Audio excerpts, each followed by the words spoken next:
right, mamas, today we are chatting with one of my personal favorite podcast hosts and overall just online influencers. I guess that's kind of the term these days. Kelli might have a better term. Her name is Kelli Moore. She is the co-founder and CEO at Soulfire Productions and the host of a top-ranked podcast, The Naked Mama. She is also a new mom, so we get to hear some exciting stuff about that today. We'll hear about her pregnancy, birth story, postpartum adventure, and then the passion she has for helping other women know and celebrate their truest self. So, Kelli, I cannot even explain how pumped I am to have you on. Your feed has just been so empowering for years, and now to just see you become a mom is like icing on the cake. So, since I might be the only fangirl here, let's go ahead and tell the other listeners more about your story. Just you, and then you as a mom, and like all the parts.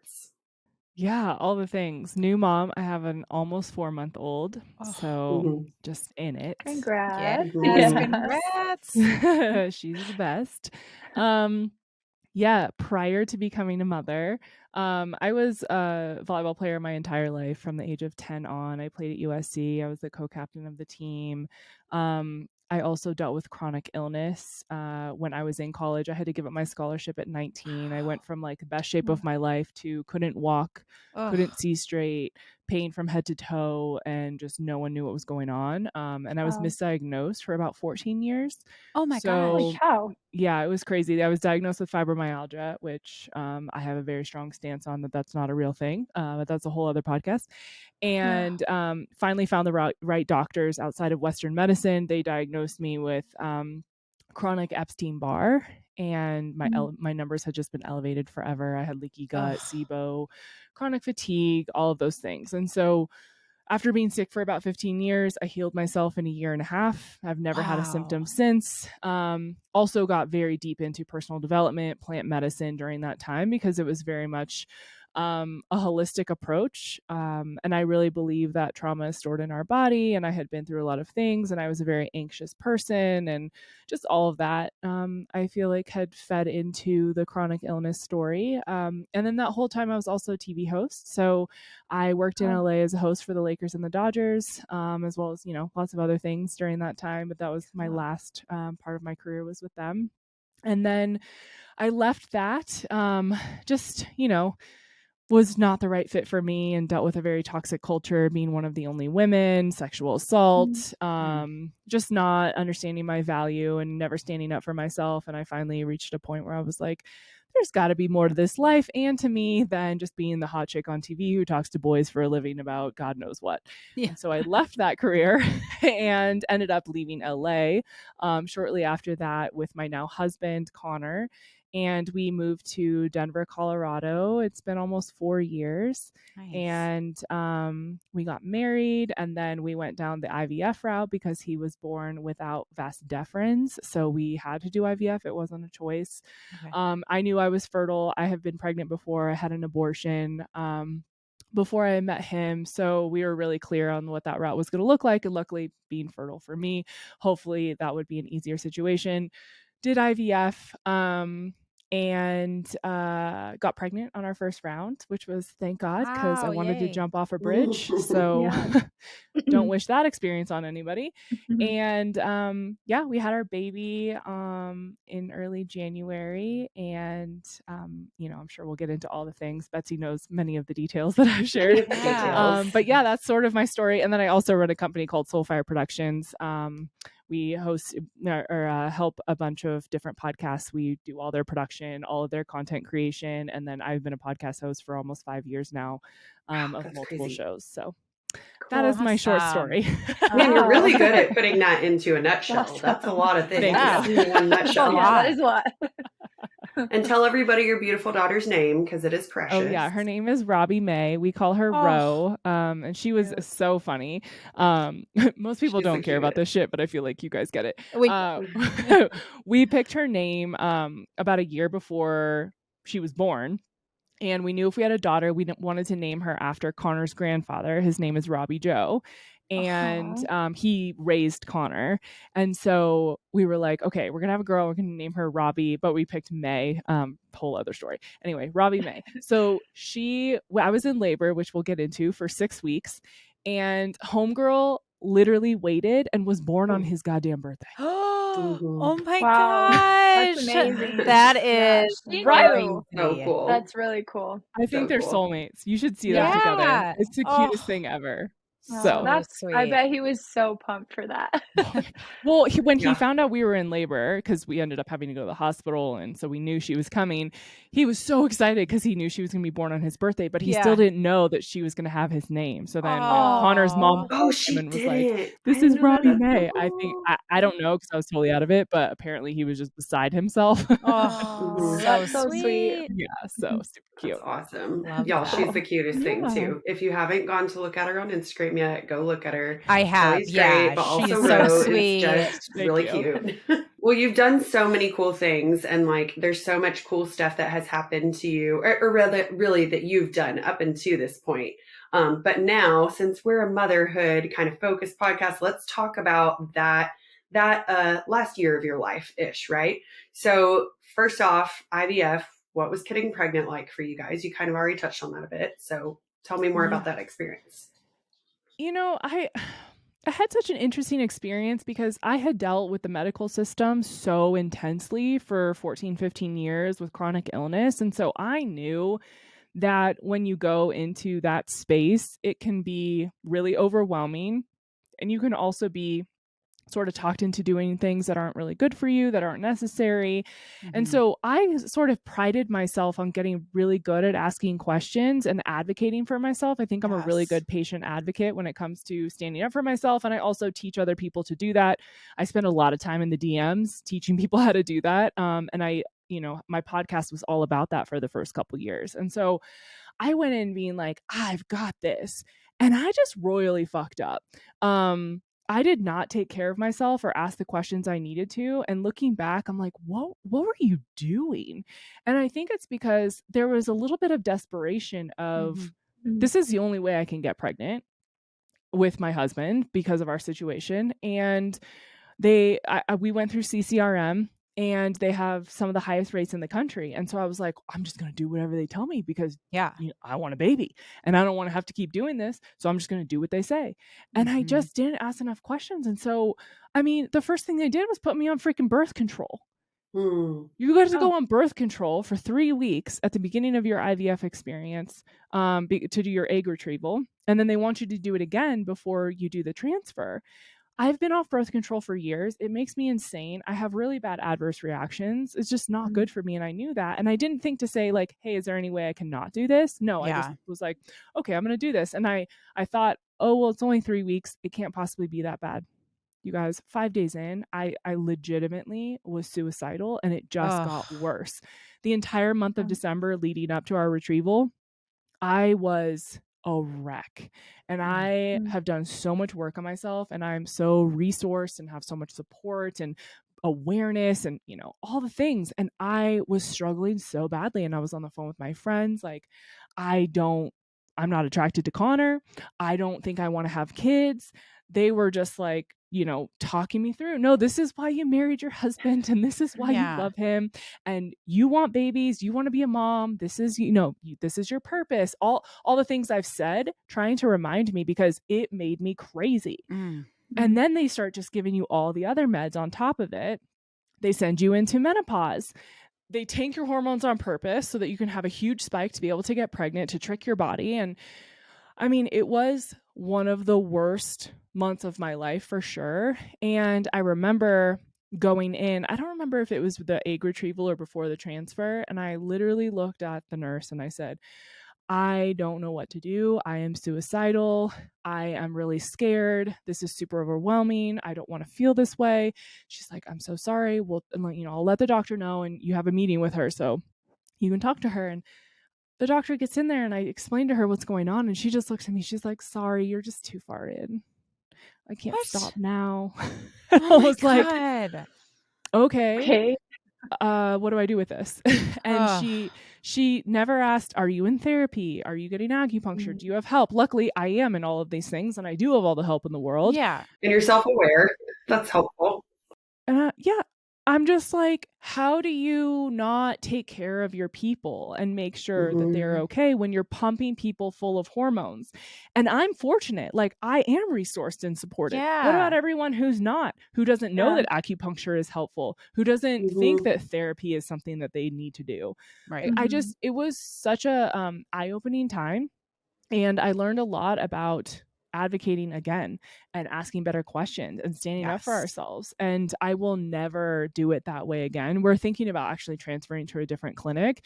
Even though we were successful and got pregnant the first time, I don't want to put myself through that. My husband doesn't want me to go through that. We have a kid now. I don't want to be a psycho with a toddler. So it was really hard. And you also have to be on the drugs for 10 weeks into your pregnancy. So you're getting injections for 10 weeks while having regular pregnancy hormones. Like, talk about a crazy person. I can't even imagine that. Yeah. Thank goodness you guys made that out of the other side and that you had all that support. Because, man, I'm sure there's someone listening who has experienced that and was like, oh, I could have done something about it.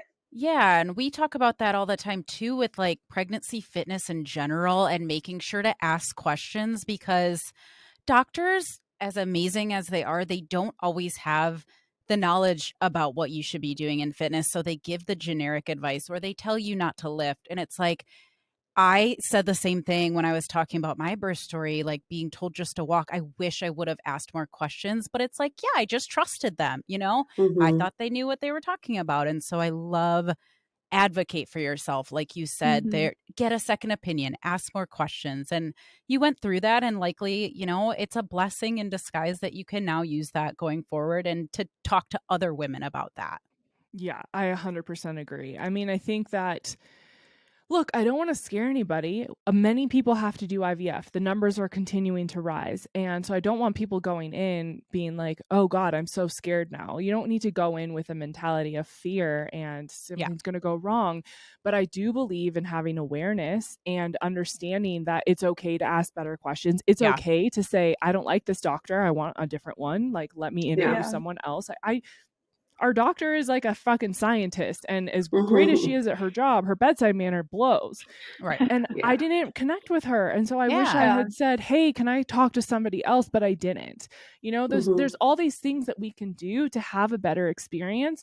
But I think as women, especially if you're dealing with infertility in any way, it doesn't matter. You're desperate. Like, it's just kind of part of the experience. And so you're like, oh God, please just give me a baby. And I think that if we go in more empowered and with the ability to ask questions no matter what you're dealing with, I think your experience can be so much better. When they realized that I don't do well on birth control, they were like, oh yeah, you don't need to do it then before you do the transfer. Okay. I'm like, Oh so you mean that this is unnecessary? Yeah. And probably a lot of people don't ever even need to take the birth control. Got it. Oh man. Oh wow. It's so frustrating. You know, I think I was very similar in the sense of, I didn't want to know a lot. I didn't go through fertility stuff, but even just from a birth perspective, it was like my mom, we just had a podcast with all of our moms right before this. And my mom was the same thing of like, oh, I just hired the doctor to do it. And so you just do it. And you don't realize till after, like, hang on, maybe ignorance is not bliss in this scenario. Maybe being educated can actually help me make some choices without just being fearful and like stunned in the moment. Okay. So obviously you got pregnant. Were you able to work out through pregnancy? How was your pregnancy in general? Yeah. You know, in between puking, we did some working out. So that was great. The worst. I don't know if this is true, and I don't know if you guys have girls or boys, but my God, I think having a girl, she made me throw up a lot. I have a girl. Oh. I think I was, more sick with my girls for sure. I have 2 girls and 1 boy. So yeah. Moms, it's time to get mom strong. If you're a busy mom who wants to get strong, keep up with your kiddos, not to mention look and feel amazing without spending hours in the gym, we have good news. Our newest program, Mom Strong by Mint Strength and Conditioning, is now available. Designed with the busy mom in mind, this 4-day-a-week program can be done at the gym or at home during nap time in 45 minutes. For all the details, head to themintproject.com. So I don't know. We're probably gonna have a boy next time, so we'll see. I'm curious to compare the two. Yeah. But yeah, I was very, very sick, especially the first trimester, and then into the second. And I think part of it was because I was still on the hormone injection. Yeah. Oh, So right. Yeah. I think that was a part of it. I just have a sensitive system. So I was pretty sick for most of my pregnancy, and I just had like random things that were just weird. And I'm very in tune with my body. And so I think I notice a lot of things that most people probably are like, you know, how people have headaches all the time and they think that's normal. I'm not one of those people. Right. And so I'm just like very keen to what's happening and changing in my body. And I think I feel every single thing because I've done so much work to connect after having chronic illness and being so disconnected for so long. Yeah. And so I think I was just a little more aware, which made it more uncomfortable. Mm. But that being said, I have an amazing trainer that I had worked with in LA, and she's a birth coach now. And so she was super supportive for all the workouts I was doing. I followed lots of different people who were pregnant. You guys, I followed many of the workouts you posted, which was really cool because it felt more empowering for me seeing other women working out. And obviously you modify as things happen, and you know, I couldn't bend over because it would make me puke, so I'd do something different, or, you know, just random stuff like that.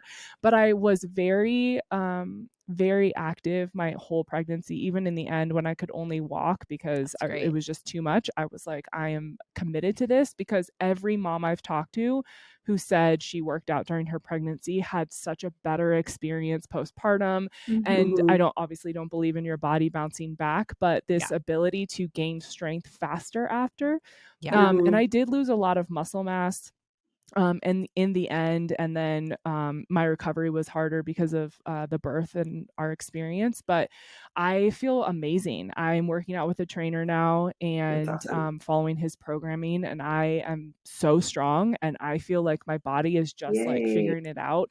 I do have a pretty severe prolapse, so I'm limited in a lot of ways, but even with that, I feel like I'm able to do so much. And I really credit it not only just to working out, but also the way we eat. Like, we're very clean eaters, and, you know, making sure I'm getting enough protein and collagen and bone broth and all of those like high nutrient dense foods. We did a really good job my whole pregnancy. And I think that, you know, also like prenatals, and I have taken needed prenatals and collagen the entire time, even during IVF before we were pregnant. And I think my body just has responded because of all of that. So yeah, I mean, I will freaking shout it from the rooftops, like, work out when you're pregnant, like, do the thing. I love it. Anything. Yeah, like you said, it's not always that fun, especially maybe you're puking so you can't do like deadlifts or RDLs or certain things where you go up and down, but figure out something else to do. Because in the end you will feel better. And that's not to say if you like really cannot work out that day, it's probably fine. Go for a walk. Like you said, do something, go for a walk. It doesn't have to be what you think your workouts, what they used to be or what you think they should be. It's just moving is so important. Yeah, I mean, to that point, like, there were days where I would just get on the bike for 20 minutes and then I would just do stretches, and that was my workout. And I you know, at the beginning I was really frustrated because I've been an athlete my whole life, and throwing around weights and squatting is my favorite thing in the whole world. And sometimes like my body said no, and I got really good at listening to it. But I also knew, okay, if I move just a little bit, 20 minutes on a bike and stretch and do my breathing exercises, then I will feel better. And so I think that we have to advocate for ourselves in the gym too. And we have to know that our bodies need to move, and we will feel better, even though it may not feel good during the process. Afterwards, I was always really grateful that I pushed myself in that way, even if it was a very simple movement. Yeah, we would love to hear too a little bit about your birth story. You keep talking a little bit about like what happened during that point. So tell us, like, how did that go? Yeah. I had a really interesting experience. So I felt like Roe was going to come early. I just had that feeling for a while. And I started going into labor around Thanksgiving. And my due date was Christmas Eve. And so so I had planned an unmedicated home birth. I had a midwife, I had a doula, I had a birth coach. We were planning all the things, and I started having contractions at Thanksgiving, and we were concerned because I think that was 35-ish weeks, and you have to be 37 weeks to have a home birth legally. And so we were like, okay, let's do everything we can to calm this down. Yeah, stay in there. Yeah, I will stand on my head for the next few weeks if I have to. But we had people coming over for Thanksgiving, and I was in the kitchen, like full on contractions, midwife on the phone. We were like, the fuck is going on? Wait, what was the weirdest thing you did? Did you actually stand on your head? What was the most like far-fetched thing you did? No, you know what the weirdest thing, which I'm sure people will think that this is probably horrible and judge me, but I drank a lot of wine the last 6 weeks of pregnancy because my midwife was like, you have to have wine every single day and calm your uterus down because it is just contracting and going crazy. She's like, take a bath every day, drink a glass or two of wine, just let everything really calm. Okay. And I think that it worked in certain ways. I don't know. Something worked a little bit. Yeah. So she did have me go in to make sure I wasn't in preterm labor. And they're like, look, we see contractions, but everything looks good. We don't think this baby is going to come right now. So you might just be someone who just has, more contractions early on. Your body gets ready for a longer period of time. Okay. I'm like, okay. And we knew she had been dropped. She was head down. She was like, she was down in there. Yeah. And so we were monitoring for the next, 3-4 weeks, and I would go into labor having contractions every other day. Like I got to a point where they were 1 to 2 minutes apart for 4 hours straight, and then they would just stop. Was it prodromal labor? Is that what they call it? Well, they thought it was prodromal labor. And so this just kept going. And we're just like, what the hell? And I kept telling them, it feels like I hit a wall. It just feels like I hit a wall. And so we finally, I think it's like right after my birthday, like December 10th or 11th, the midwife comes over for one of my checks, and like I felt different. And she was like, I think the baby's going to come in a couple days. You're 4 centimeters dilated. I can feel her. You're 90% plus effaced. Like, let's get your mother-in-law here, because we wanted Connor's mom here for the birth. So we fly grandma up from Texas. She's here. I'm in labor, like day after day after day doing the thing, and then it just stops, and it keeps going on and off for the next 2 weeks. So grandma's here for 2 weeks waiting for a damn baby, and I do not my God. My brother is here from Hawaii for Christmas. No baby. We're just like, and Connor and I are losing our minds because we're like ready to go every other day for hours on end. Bet you're exhausted too. Especially with the holidays and you're in labor. Totally. And we're just like, what is happening? And I keep being like, I am telling you, this baby wanted to come early. I don't know what's going on. So finally, on, I think it was January 1st, we decide to naturally induce.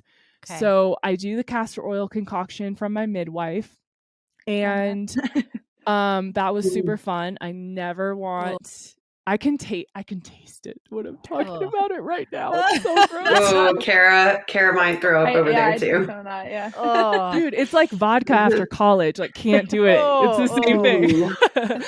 So I do the castor oil, and Connor and I were fighting. He was like, I feel like you're making this up. Like, what is going on? You are in and out of labor. And then I'm like, am I making this up? Like, am I being dramatic? Like, it was crazy. Because we're like, who does this for over 4 or 5 weeks? And it's a long time. I have so much anger inside of me because I'm so frustrated and tired. I go into the bedroom and I am like screaming bloody murder on the floor, face down, just like in the fetal position, because I'm like, I have to get this out of me. Like, I have deep rage now. And then I went into labor. And I was like in real labor, like my water broke. We call the team over. Yay. We're like, fuck yeah, fill up the tub. Team comes. I labor at home. It was so beautiful. All the lights, the dogs are there, my whole team. It was so amazing. I'm in the tub. We labor for like 6 hours, and then at like 2 a.m. stall. And they're like, it's okay. This happens. Your body's just tired. We'll probably start back up in the morning. So everyone lays down. Everyone's sleeping in our house. Wake up, nothing. Day goes on, nothing. Tuesday comes, my gosh. nothing. I'm just like, okay. And so my midwife's like, hey, it's been 48 hours. I no longer feel comfortable doing a home birth. I don't know what's going on. Like, your body, there's something happening. I can't do this. Like, I don't feel confident. And I'm like, well, I don't feel confident doing a home birth. Well, that's good. She told you. How grateful. So Tuesday morning, she sends us to the hospital to go get checked. And I have no cervical, is it cervical fluid? Is that what it's called? I guess. Depends. Whatever fluid left, like your water breaks. Oh, amniotic fluid? Amniotic fluid. Gosh. Thank you. Oh my goodness. So I have no fluid left, and she's not in distress. They're like, she's fine. Wow. We're not going to tell you to induce right now, but it's like something to definitely consider soon. And so we leave, talk to the midwife, and I wanted to go one more day at home and just try. Yeah. But she didn't feel confident, and Connor and I were just like, this is just not the thing. And so I had to really wrap my mind around transferring to a hospital and inducing, because it's the last thing I wanted to do. And, you know, I'm a huge home birth advocate. And so finally we get comfortable with it and go to the hospital. And we get induced at 11:30 that night. Well, she is sunny side up, and the Pitocin sends me into extreme back labor, and I haven't slept in 3 days. So I am a freaking wreck. I'm like shaking. I am sobbing. I'm in so much pain. I'm like, Connor, I can't do this. And it's going on and on and on for hours. And I'm like, I want to freaking die. Like, I don't know how I'm going to have a baby. And so I did the thing I swore I would never do, and I got the epidural. And I told them I want an epidural without fentanyl. I was like, I'm going to advocate for myself. Yeah. And they were like, no problem. Like, we've got you. So they turned down the Pitocin. I'm finally able to chill. I'm not in excruciating pain. I got the epidural. They're able to turn the Pitocin back up. And so that goes on. I don't even know what day it is or what time it is at this point, but it's been hours and hours. Yeah. And so they come in to check me, and they're like, you're less than a centimeter dilated. And I was like, that's not possible, because I was 4 centimeters dilated 2 weeks ago. And so then we're all like, what's happening? This doesn't even make sense. How do you go from 4 centimeters to less than a centimeter? So it takes 3 midwives, and we finally find out what happened. She comes in, she's inside of me. She looks at me and she goes, did you have a LEAP procedure? And I said, I did 10 years ago. And she said, you have scar tissue that is keeping you from dilating. She goes, you are hitting a wall. And I was like, I fucking told you guys. I've been saying that. So I have been saying this, that I have been hitting a wall. And she goes, you've literally been hitting a wall. You dilate, and then your cervix goes back because it cannot fully dilate. Yeah. It hits the wall. So she goes, I'm going to clear this scar tissue. So she just swipes it. I don't feel anything. And I'm immediately 5 centimeters dilated. Wow. So pretty much progresses quickly from there. I push for an hour and a half, and everything's fine. Oh, they manually flip her. So they get her flipped, which was great. So she comes out, my husband catches her. It's the most beautiful experience ever. He puts her on my chest. We didn't even know if it was boy or girl. They were like, do you want to know what it is? So he looks, we're like, it's a girl. We have our moments, and everything's perfect. And then 20 minutes later, I start losing all my blood, and they're like calling codes. They don't know what's going on. They can't get my placenta out. So I start fading. They're like, you need to keep her with us. We're losing her. And they're like, we got to take you off to emergency surgery. So I ended up losing 4 liters of blood and fluid. Wow. They had to do like a DNC to clear the placenta, and then put a bag in with gauze. And then I had a transfusion of 3 bags. Wow. So then I came out of that, and then everything was fine. Oh my gosh. Wow, it's just a 3-month-long birth story. Yeah, literally. Crazy. So here we are. I know that's a long story, but. And if you want to hear even more detail, we're going to link the detailed one in our show notes on her podcast if you just like more details. But man, that's crazy. Yeah, Kelli. She was born on January 4th. Okay. That was a long time. Oh, wow. Jeez, that is a long time. I know. So what has that Wow. been like for you to kind of deal with mentally all of the things that a lot of things, like what you wanted to happen and kind of each step where things had to change? Yeah, what's that been like? Or how have you navigated, I guess? You know, the thing that pissed me off the most was that I kept saying she's going to come early, and everyone kept being like, you're a first-time mom. That's not going to happen. Like, stop thinking that. Trainers, did you know that 85% of women will become pregnant in their lifetime? This means that you will work with pregnant and postpartum clients. So get the information you need to safely and effectively guide your clients through this chapter of their fitness journey and become an expert in the space. Not only will you learn about movement, you'll learn about nutrition and mindset, from fertility through pregnancy to postpartum, as well as how to market yourself as a professional in this space. You'll interact with the Mint experts throughout the course, giving you the guidance and accountability to finish and get to work. Head to themintproject.com and go to the education tab to learn more. And I basically felt like I was being told, like, don't listen to your gut. Mhm. And it was so funny because I remember the midwife was like, you know, she's really been trying to come for such a long time. Like, she was ready. Your body wouldn't let her. And I was like, yeah, thank you for validating the thing I freaking told you, you know? And so I learned a lot about, like, let moms listen to themselves. Even Yes. if that was true, even if all that hadn't happened and I gave birth at 42 weeks, like, it's okay that I felt that, you know, and you don't need to invalidate people, especially in that experience, whether it's right or wrong, it doesn't matter. I had a feeling. Right. And I was right. Thank you very much. And so, you know, I think that was one thing. It was like, I started doubting myself because everyone told me to doubt myself. And I learned a lot about never doubting myself again. So that was a huge key. I think the other thing was I was so hell-bent on having a natural birth and being at home. And the beautiful experience that I had at the hospital, it was a midwifery focused hospital. Nice. So I never had a doctor until I was in emergency surgery. Okay. So it was all midwives, and all of the nurses were also doulas. Many of them were doulas. And so they were so incredible, and they felt so bad that I had a transfer, and like they knew that I had been going at it for a long time.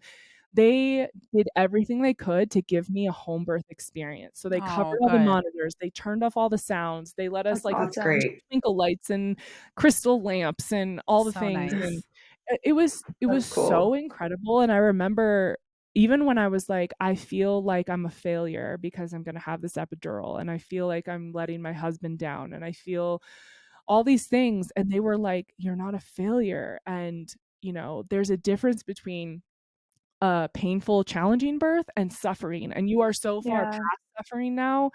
Like, you have to see that. And so they were just so incredible at being supportive. And so I just learned so much about you can make an experience what you want, and you don't have to just like give in to something.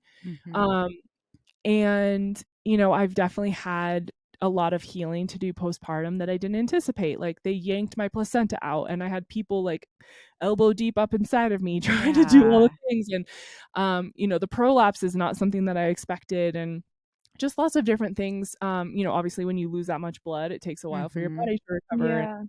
So I think I've recovered like faster than expected, but I've also had things I didn't anticipate. So there's been a lot of surrender and slowing down and letting go. And you know, I feel really grateful to have the support I do postpartum, because it's a freaking bitch. No matter what, whether you have all the support in the world or you don't have any support, it's still going to be a bitch. Just varying levels and degrees of it. And I've really gotten good at asking for help and letting people show up and really receiving. And so it's been a really great learning experience in so many ways. And I'm proud of myself for being present to it and allowing myself to learn those lessons. And really doing a good job of taking care of myself, and not just my daughter, but really taking care of myself so I can be better for her. Yeah. I love hearing that because, yeah, the early weeks and months are so exhausting. And sometimes moms can get lost in that. Like, I got to Yeah. take care of the baby, got to take care of the baby. And then meanwhile, I haven't showered in 4 days or gone Mm. for a walk. And so, yes, your health, your mental and physical health is so important to prioritize too. So I would love to hear more about your postpartum experience and especially the pelvic organ prolapse. If you can kind of Mhm. talk a little bit more about that, because it's one of the people talk a lot about diastasis recti and incontinence, but we had a room full of trainers in our seminar last Saturday, and not one of them knew what pelvic organ prolapse was. Yeah. So Mhm. talk to us a little bit about that experience, maybe what you're doing to work on that, and like in general how it's kind of affecting you postpartum. Yeah, so I didn't really feel it. I think it was there, all the contractions and pushing. Like my team and I have talked about it, and we think that the prolapse happened earlier, but I got really constipated. Okay. Ooh. By the way, Mhm. just gonna throw this little PSA out there. I did some research, and apparently brewer's yeast causes really horrible constipation, and so all these Okay. lactation balls that Mm. everyone's fucking eating. Oh, yeah. Oh, Dang Hi. it. Oopsie. yikes. You're Don't already do it. Good to constipated know. anyways. Yeah, good to Let's just know. make that worse. Yeah. Yeah, Oh, you don't want to make it So no. worse. anyways, I was eating a lot of those, and then I got really Ugh. constipated, Okay. and I didn't have any pain pooping or anything after having her, and so I was like, thank God, because everyone told me it was going to be like the scariest Yeah, experience of your life. a Mm. little bit. Yeah. Yeah. I mean, I just birthed a baby out of my butthole, which is what it Oh my felt like. gosh. So Yeah. I'm like scared for my Basically. life, and then I was like, oh, this is fine. And then all of a This is sudden, nothing. yeah, I couldn't poop, and I was like bearing down so hard, and I think that's what like Oh, finally pushed ouch. it down. Okay. And so I Yeah. can feel my bladder coming out of my vagina. It's not fully Wow. out, like you can't see it like hanging. I know that's like Yeah. Mm. really bad. Mine Yeah. is still inside. Do you Okay. know what degree? What I think degree you have? second. Is it a second Uh-huh. degree? Yeah. So it's not like horrible, but for me, I also have because of all that, I have impacted stool. And so all the organs kind Mm. of press together. And I just didn't even know what your pelvic floor was. And I've learned a lot. Hmm. And so I've impacted stool, the bladder, and all of that is like pushing together. And so it's hard for me to completely eliminate when I go to the bathroom. And then I also have this downward pressure of my bladder literally like falling out of my body. And Mm. so I think that I already had pelvic floor issues and it wasn't good. And then all of that combined just made it way worse. And so Yeah. um I had a lot of pain for a couple weeks because I had like poop stuck in my body, and I Yeah. could feel it like right under my ribs, like under my Ugh. boobs, and it's because Oh, it's like backed up in your colon. Yeah. so And so I ended up in uncomfortable. the emergency room because I was in so much Ugh. pain. I didn't know what was Oh going my on. And God. the freaking ER doctor doesn't know shit, of course. And he's like, no, you don't have a prolapse. Like, I don't know. Like, I don't see anything. I end up seeing a Oh my midwife, gosh. and she's like, oh, girl, you have a prolapse. You have impacted stool. I can feel the Ugh. stool when I do an internal exam. Yeah. Oh Mm. my And I'm gosh. like, oh, okay. So I'm Nice. on Miralax and like trying to eliminate. And then I Mhm. actually have gotten quite a few colonics, which has helped Okay. tremendously. And so I was able to like fully get everything out. And then I take a few different herbs now that are helping with that. And so I'm in pelvic floor therapy as well. And so Beautiful. your Good. pelvic floor, I mean, I'm preaching to the choir, but I'm saying this for your audience. Like your Yes. Yes, pelvic please. floor is like half your body. Mm. Like if you Yeah. think about it, That's it's so like much. basically from like your ribs down Mhm. is your pelvic floor. And so if there's tightness, if there's looseness, if something's off, like it can affect period cramps, it can affect back pain, hip issues, hip mobility. All of those things are affected by your pelvic floor. If you don't poop regularly, like all of that. And so she's done internal work in vaginally and in my butt, and done so many releases of all the tightness. And then she gives me specific exercises depending on where I'm having issues to basically pull everything up and in. And what I didn't realize is that most people think like pelvic floor therapy is like doing Kegels. Well, Kegels are bullshit for the most part, and people are doing them wrong. Most people are like squeezing their butthole, which totally what I was doing when I was showing her. And she's like, no. No, it's not helping. You're trying to relax your butthole. Stop squeezing yes. Like you're keeping it in, actually. Oh, no. So she taught me how to like properly do a Kegel that like actually does something. And so it's getting better. It's not going as fast as I would like. You know, I can feel it. I can stick my finger inside very like half of my finger, and I can feel the bladder still. I feel it still when I'm working out, you know, so I can't squat with weights or do anything like that. But it's getting better. So yeah. Well, so you're working, sorry, might have missed this part. You're working with a pelvic floor physical therapist. Yes. Yeah. Were you recommended to work with her through your midwife, or how did you find this person? Oh, great question. So, my daughter had a tongue tie, tongue, lip, and buckle. So we were working with lactation consultant because we were having latch issues and my nipples were falling off.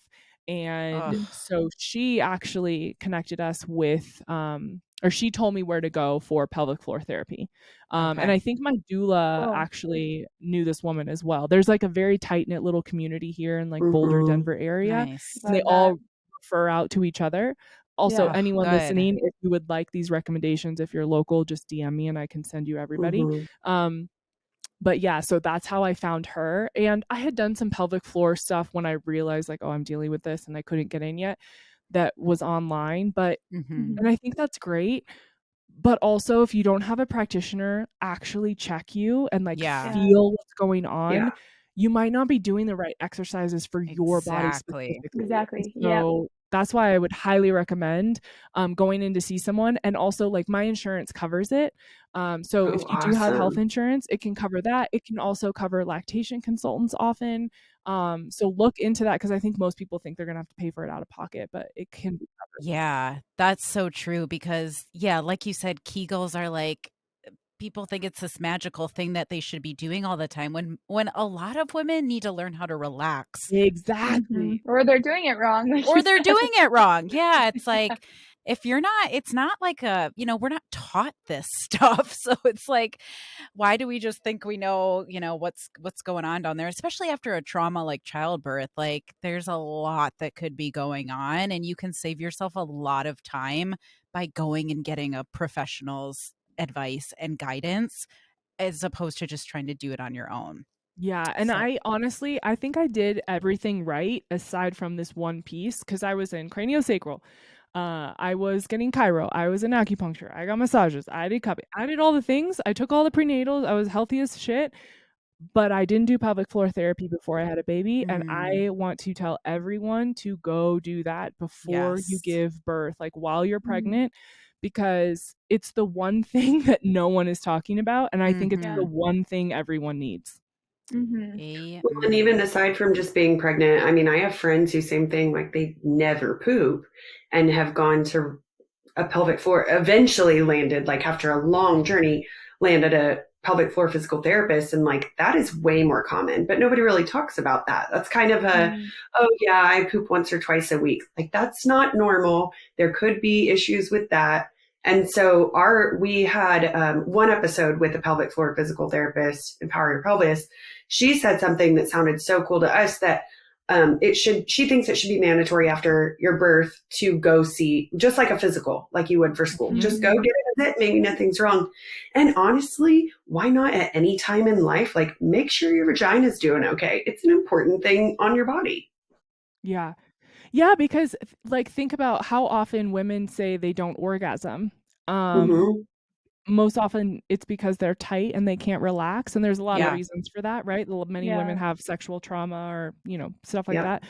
But if you're doing Kegels and you're constantly tightening, or you just have a really tight vagina and you think that that's a good thing, you actually might need to really relax, and you might have a lot of tightness internally that can just be manually released, that then allows your body to relax and calm down and have better sex, better orgasms, like all of that stuff. And I wish that we just were more open in talking about that. Pooping, like all these things. This is not weird, you guys. Like everyone it's does okay. it. Everyone has to poop. Isn't there a book called Everyone Poops? Yes. Like, Yeah, there is. you know, like talk about it with your friends, find practitioners that are available to you, because you don't have to suffer, and you definitely don't have to suffer alone. And that's why podcasts like this, I just feel so passionately about. And it just matters so much to me, because we don't know what we don't know. And if we don't, as women, talk about this, we're never going to shift anything. Yeah, I agree. And I think just like you said, talk about it with your friends, bring things up. You could change someone's life just by saying like, for sure. hey, you know, have you ever thought about this or heard about this, or this happened to me or my friend, and then they can go get help themselves and then continue to pass it on. It's just so important to bring it up and not be scared, because you could really be helping someone. Hey, Mint Mamas and trainers, if you enjoyed our information, you will love our programs and resources. We have a pregnancy fitness program, postpartum program, along with guides on movement modifications and nutrition, all designed to help you safely and effectively stay active through pregnancy and return to exercise postpartum. You can even bundle our programs and save so that your whole journey is covered. You can find all of these resources at themintproject.com. Yeah, I love how real you are about it all, Kelli, and like talking about your butthole, and you don't shy away from the reality of the words or the details, or like stick your finger up there and touch your bladder, and you don't make it seem weird, which is kind of your gift on your podcast, I think. But I think that hopefully that can make it very comfortable for any woman to, if you beat around the bush in a conversation, it can be very hard to miss and very hard to understand what you're actually talking about. If we just get to the point, then maybe good things can happen quicker. Like that's how I healed from chronic illness. I listened to a podcast one day and this girl was telling me her entire, illness story, and that she had found this doctor who actually properly diagnosed her. And that's when everything changed for me, because I realized that we all sort of live in our little bubbles and we only know what we know. And until we're exposed to new information, then we're never going to have access to anything outside of that. I didn't know what alternative medicine was when I was sick, which is why I was stuck in a Western medical system that didn't know how to properly diagnose me and help me. And so my mission in life, one, is to help women feel free and like really be free in their lives and go after what they want, but also to have access to information and conversations like this so that they know what else is possible, and that you can think outside the box and there are other things available to you outside of what maybe you were exposed to in your community or your family growing up. Because there is so much more out there. We just don't know until someone exposes us. And I just think look, we can be prim and proper girls and we can say all the right things and follow the rules, but who is that actually helping? It's not helping each other. And this goes for anything from health issues to, women competing against each other and, she's better than me or I'm better than her and there's not room. I just want to get rid of all of these things and all these narratives that are just not true, and just be honest and say there's enough room for all of us and we get to help each other along the way. And if you don't have honest conversations and just say what's up, then we're never going to make it better for each other. Gosh, yeah. There's so cool. That scarcity mindset of, I don't want to tell them too much because then they might get ahead. Or it's there are so many women that need help that we need to stop. There's plenty of women that need all of our help, and your business is doing something a little bit different than ours. But collectively, the more information we share, the more we do together to get the message out there and get positive messages out there to women, we're all sharing the same mission. Yeah. And I mean, if I don't talk about having a LEEP procedure that causes scar tissue, then how are women going to know that had LEEP procedures? Because you know what it's doing? It's causing a ton of C-sections that are unnecessary because people don't even know to look for it. So now I have all these women DMing me because I'm freaking telling everybody about this. And they're like, I had a LEEP procedure. I didn't even know to ask about this or to tell my midwife or my doctor. And it's becoming like this rampant thing with our generation because a lot of us had LEEP procedures because we had HPV. And so I just feel like, not like I'm like running around saving the world, but at least people have access to information that they didn't know. I wish I had known because it would have saved me from this whole fucking debacle. Well, any other like thoughts or things that you would want to share with maybe like a new mom or moms in general that we haven't touched on yet? I think at the end of the day, it's really just asking for what you need and not feeling guilty for taking care of yourself. I think that's what I hear so often is women just lose themselves and don't take care of themselves, and they feel bad because they're supposed to be taking care of their baby 24/7. And I totally understand that. And I mean, I look at moms who do this on their own now through a totally different lens because I'm like, girl, I don't even fucking get it. I can't even imagine. Like, I bow down to you. You are my hero. I think that, saying to your husband, hey, please watch the baby, I am going to take a shower, is a completely fair request that we think is us doing something wrong.